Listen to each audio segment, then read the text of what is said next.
San Antonio Abad.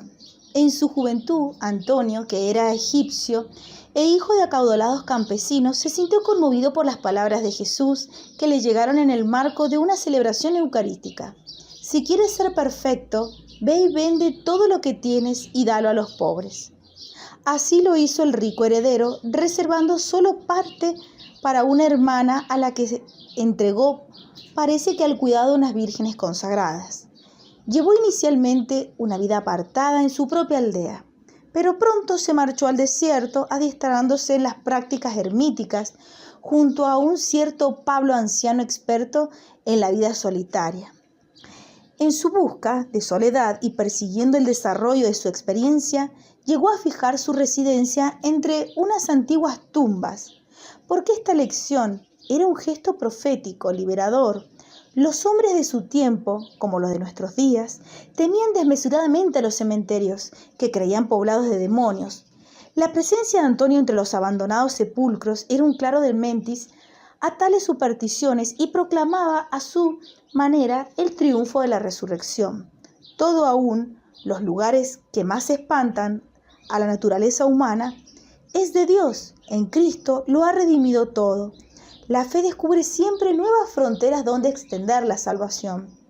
Pronto la fama de su ascetismo se propagó y se unieron a ellos muchos fervorosos imitadores, a los que organizó en comunidades de oración y de trabajo. Dejándolo, sin embargo, esta exitosa obra, se retiró a una soledad más estricta, en pos de una caravana de beduinos que se internaba en el desierto. No sin nuevos esfuerzos y desprendimientos personales, alcanzó la cumbre de sus dones carismáticos, logrando conciliar la vida solitaria con la dirección de un monasterio cercano e incluso viajando a Alejandría para terciar en las interminables controversias arriano-católicas que signaron su siglo. Sobre todo, Antonio fue padre de monjes, demostrando en sí mismo la fecundidad del espíritu. Una multisecular colección de anécdotas conocida como apotegmas o breves ocurrencias que nos ha legado la tradición lo revela poseedor de una espiritualidad incisiva, casi intuitiva, pero siempre genial, desnuda como el desierto que es su marco y sobre todo implacablemente fiel a la sustancia de la revelación evangélica. Se conservan algunas de sus cartas, cuyas ideas principales confirman las que Atanasio le atribuye de su vida. Antonio murió anciano, en el año 356, en las laderas del monte Colcim, próximo al Mar Rojo.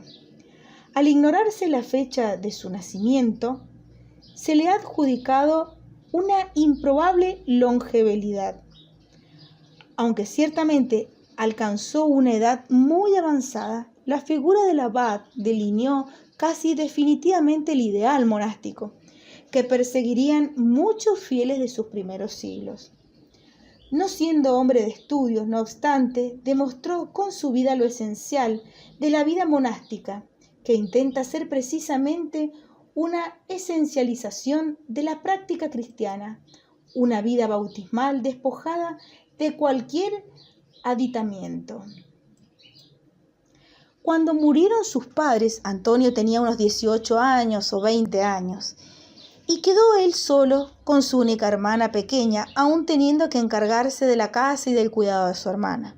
Habían transcurrido apenas 6 meses de la muerte de sus padres, cuando un día en que se dirigía, según la costumbre, a la iglesia, iba pensando en su interior. Los apóstoles lo habían dejado todo para seguir al Salvador. Y como narran los Hechos de los Apóstoles, muchos vendían sus posesiones y ponían el precio de venta a los pies de los apóstoles para que la repartieran entre los pobres. Pensaba también en la magnitud de la esperanza que para estos estaba reservada en el cielo. Imbuido de estos pensamientos, entró en la iglesia y dio la casualidad de que en aquel momento estaban leyendo aquellas palabras del Señor en el Evangelio. Si quieres llegar hasta el final, vende lo que tienes, da el dinero a los pobres, así tendrás un tesoro en el cielo, y luego vente conmigo.